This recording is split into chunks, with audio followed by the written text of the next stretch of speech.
मुख्यमंत्री फडणवीसांच्या वाढदिवसाच्या निमित्तानं झालेल्या रक्तदान उपक्रमाची एशिया बुक ऑफ रेकॉर्डमध्ये नोंद।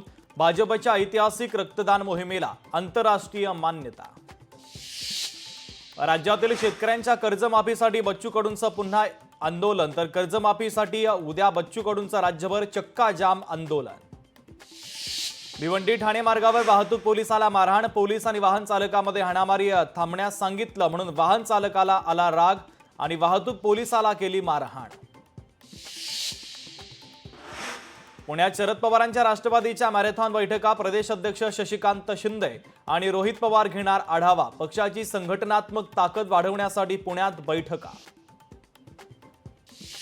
कृषी मंत्री माणिकराव कोकाटे नॉट रिचेबल, माणिकराव कोकाटे नाशिकच्या घरातच। उपमुख्यमंत्री अजित पवारांची भेट रद्द झाल्यानंतर नियोजित दौराही केला रद्द।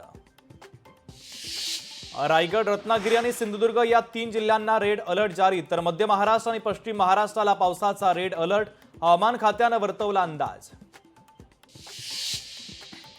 जालना जिल्ह्यातील 4 तालुक्यांमध्ये मुसळधार पाऊस, 4 तालुक्यातील 8 महसूल मंडळांमध्ये अतिवृष्टीने पिकांचं मोठं नुकसान। पंचनामे करून नुकसान भरपाई देण्याची शेतकऱ्यांची मागणी। सिल्लोडमध्ये हुमणी अळीचा प्रादुर्भाव मोठ्या प्रमाणात वाढला, तर 30 ते 40 एकरावरील पिकावर फिरवला रोटाव्हेटर। शेतकरी मोठ्या संकटात, नुकसान भरपाई देण्याची सरकारकडे मागणी।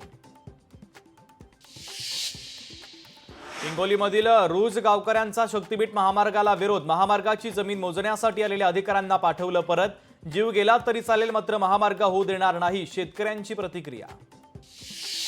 जालन्यामध्ये शेकडो जात प्रमाणपत्र कचऱ्यात, परतूर पंचायत समितीच्या आवारातील कचऱ्यामध्ये शेकडो जात प्रमाणपत्र कचऱ्यात टाकणाऱ्यांवर कारवाई करण्याची इंद्रजित हिवाळेंची मागणी। नागपूरच्या सिव्हिल लाईन परिसरामध्ये भर दिवसा महिलेची हत्या, घटना सीसीटीव्ही कॅमेऱ्यामध्ये कैद, तर पोलिसांकडून आरोपीचा शोध सुरू।